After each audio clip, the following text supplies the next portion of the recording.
প্রিয় খামারি ভাই এবং বোনেরা, আসসালামু আলাইকুম। স্বাগত আমাদের ইউটিউব চ্যানেলের পক্ষ থেকে। দেশ এবং দেশের বাইরে থেকে যারা ভিডিওটি দেখছেন তাদেরকে আন্তরিক প্রীতি শুভেচ্ছা অভিনন্দন জানাই। প্রিয় দর্শক, আপনারা অনেকেই আমাকে ভরসা করেন বিধায় আমার ভিডিওগুলো আপনারা প্রতিনিয়ত কন্টিনিউ দেখেন। তো প্রিয় দর্শক, আমি আজকে আপনাদের যে বিষয়টা নিয়ে আপনাদের সামনে হাজির হয়েছি সেটা হচ্ছে লিটারে হিসাবে আসলে বালি আমরা ব্যবহার করে কিভাবে মুরগি পালন করব সেই বিষয়। যারা নতুন আছে তারা অনেকেই ভয় পায় এই বিষয়টা নিয়ে।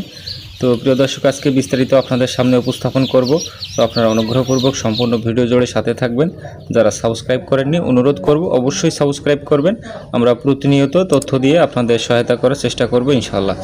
তো প্রিয় দর্শক, যারা বালিতে মুরগি পালন করতে আসলে ভয় পাচ্ছেন তাদের আজকে বিষয়টা আমি ক্লিয়ার করে দেব। তো প্রিয় দর্শক, স্ক্রিনে দেখতে পাচ্ছেন যে জিও শিটগুলো আছে, এই জিও শিটগুলো আমার বালির উপরে বিছানো ছিল খামারে।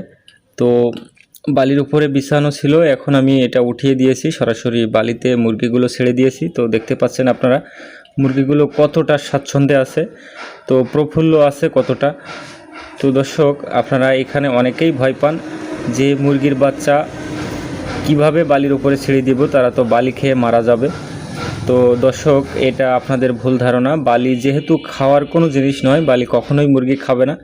আমি 2021 সাল থেকে এই বালিতেই মুরগি পালন করে আসতেছি। তো দর্শক, দেখতে পাচ্ছেন আমি তুষ ছাড়া শুধুমাত্র বালিতেই মুরগি পালন করি। তো ইনশাল্লাহ কোনো সমস্যা হয় না। অ্যামোনিয়া গ্যাসের যে সমস্যা সেটাও উপলব্ধি করা যায় না বালিতে। এবং এই বালির জায়গায় যদি আপনার তুষ থাকতো, এখানে স্যাঁতস্যাঁতে পরিবেশ থাকতো, মুরগি আমাশা হওয়ার জন্য উপযুক্ত পরিবেশ হয়ে যেত।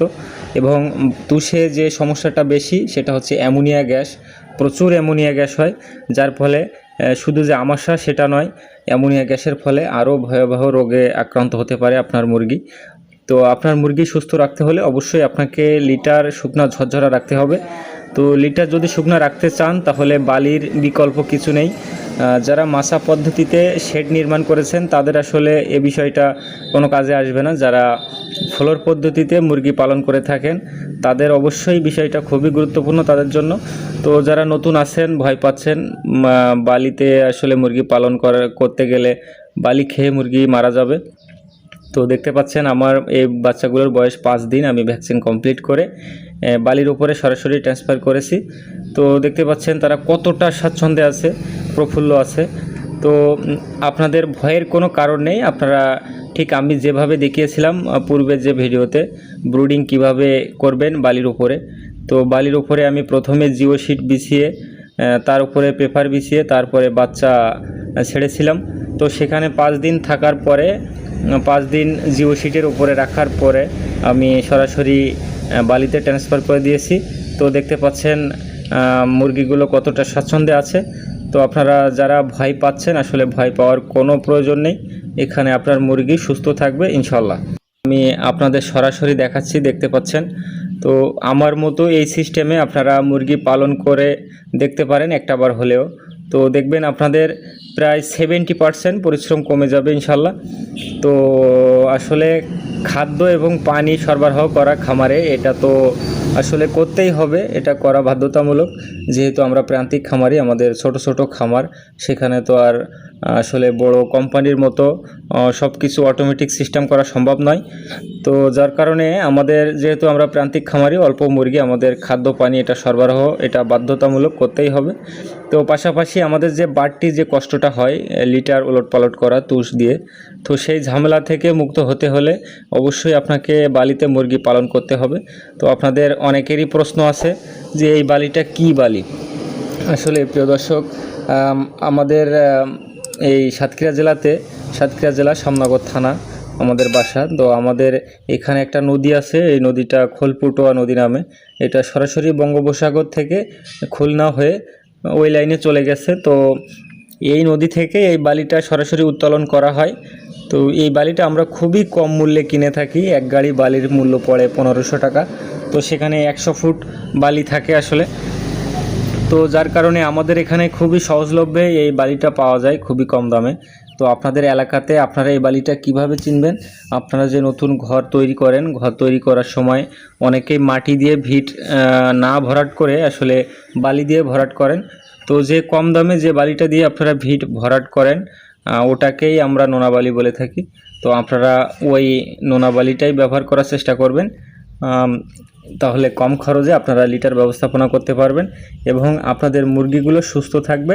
আর মুরগি যদি সুস্থ থাকে অবশ্যই আপনার এফসিআর ভালো হবে, আর এফসিআর ভালো হলে আপনার লাভের পরিমাণটা বেশি হবে। আপনারা অনেকেই বলে থাকেন আমি যখন মুরগি বিক্রি করি তখন অবশ্যই আমি ভিডিও পাবলিশ করি, আপনাদের সাথে শেয়ার করি। তো আপনারা ওখানে প্রশ্ন করে থাকেন যে ভাই আপনার এত লাভ কীভাবে সম্ভব হলো? তো আসলে লাভ লসের হিসাব আসলে আল্লাহর কাছে, তিনি চাইলে সব কিছু করতে পারেন। তো তারপরে আমাদের কিছু টেকনিক অবলম্বন করতে হয়, নিজের পরিশ্রম করতে হয়, তাহলে আসলে সফলতা আসে। তো আমি আসলে তুষ থেকে যখনই বালিতে শিফট হয়েছি তখন থেকে আমার মুরগি ভালো এফসিআর হওয়া শুরু হয়েছে। তার একটাই কারণ, সেটা হচ্ছে তুষে যে দুর্গন্ধটা হয় সেটা বালিতে কখনোই হয় না এবং বালিটা বরাবরই শুকনো ঝরঝরা থাকে বিধায় মুরগিগুলো সুস্থ থাকে, আর মুরগি সুস্থ থাকলেই এফসিআর হতে বাধ্য। তো দর্শক, বিষয়টা আমি ক্লিয়ার করতে পেরেছি কি না জানি না। তো আপনারা যারা ভয় পাচ্ছেন বালিতে মুরগি পালন করতে, আসলে আজকের এই ভিডিওটা দেখে আপনারা বুঝে নিতে পারবেন যে বালিতে মুরগি পালন করলে আসলে কোনো সমস্যা হয় না, বরঞ্চ আপনারই উপকার হবে। তো যাই হোক, আপনারা যারা এতক্ষণ সাথে ছিলেন তাদেরকে আবারও ধন্যবাদ জানাই, শুভেচ্ছা জানাই। আপনারা অবশ্যই যারা সাবস্ক্রাইব করেননি আমি অনুরোধ করব সাবস্ক্রাইব করবেন, আমাদেরকে নতুন ভিডিও তৈরিতে আরও উৎসাহিত করবেন, যাতে আমরা সব সময় আপনাদের সাথে নতুন নতুন তথ্য নিয়ে আসলে ভিডিও তৈরি করতে পারি। তো আপনারা অবশ্যই সাবস্ক্রাইব করবেন এবং আপনার নিকটস্থ খামারি যারা আছে, যারা এই বিষয়ে অবগত নয়, বালিতে মুরগি পালন করা সম্ভব এটা তারা জানে না, তাদের অবশ্যই শেয়ার করে তাদের কাছে পৌঁছে দেবেন।